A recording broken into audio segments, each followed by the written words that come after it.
नमस्कार मित्रांनो, अनेक लोकांनी आम्हाला असा प्रश्न विचारला होता की तुम्हाला राजकीय पक्ष काढायची गरज काय होती।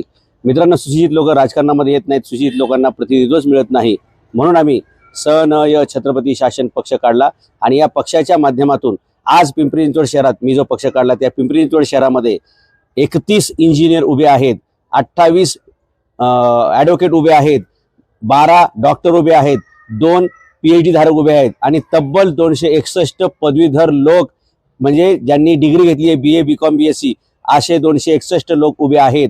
आणि हा पक्ष काढण्यामागची आमची भूमिका हीच होती की या शहरामध्ये 2017ला ज्यावेळी निवडणूक झाली त्यावेळी 7,83,000 लोकांनी मतदानाचा हक्क बजावला होता। त्या 7,83,000 ही आकडा यावेळी मतदानाचा आहे, त्याचवेळी 88,000 लोकांनी नोटाचं बटन दाबलं होतं। म्हणजे या शहरातील एकही पक्षाने असा एकही लायक उमेदवार आम्हाला दिलेला नाही, अशा प्रकारची भावना जनतेच्या मनात होती आणि म्हणून तब्बल 11% लोकांनी 88,000 म्हणजे तब्बल 11% लोकांनी नोटाचा पर्याय दाबला होता आणि लोकांना एकही उमेदवार पसंत नव्हता, कारण लोक शिकलेले उभे राहत नाहीत, चारित्र्यावर उभे राहत नाहीत। ती खंत आम्ही भरून काढली आहे।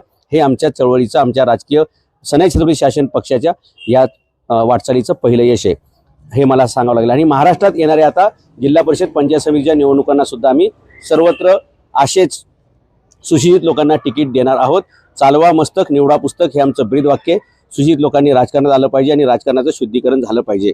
पिंपरी चिंचवड शहरामध्ये ज्या 12 प्रभागांमध्ये 11%पेक्षा जास्त नोटाला बटन दाबले गेलेत ते तुम्हाला मतदारसंघ सांगतो, मी प्रभाग सांगतो।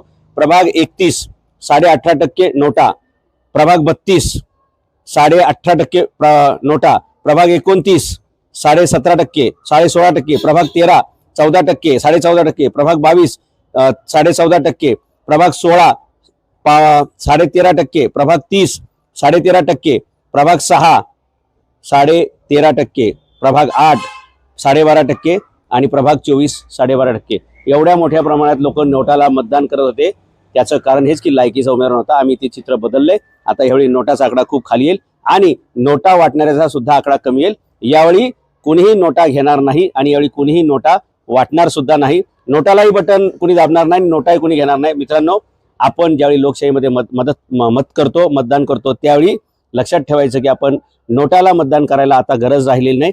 आता तुम्हाला सनई छत्रपती शासन पक्षाने खूप चांगला पर्याय दिलेला आहे। आपण पुस्तक चिन्ह घेतलेले, चालवा मस्तक निवडा पुस्तक।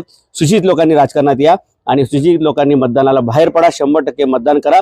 डेफिनेटली आपण नोटा सुद्धा नाकारू आणि ह्या नोटा सुद्धा नाकारू आणि 100% मतदान करू। लक्षात घ्या, आपलं एक मत एखाद्याला जिंकून आणू शकतं, म्हणून आपण एक मत वाया जाणार नाही याचं एक मताने निर्णय घ्यायचा आणि 100% सुशिक्षित लोकांना मतदान करायचे।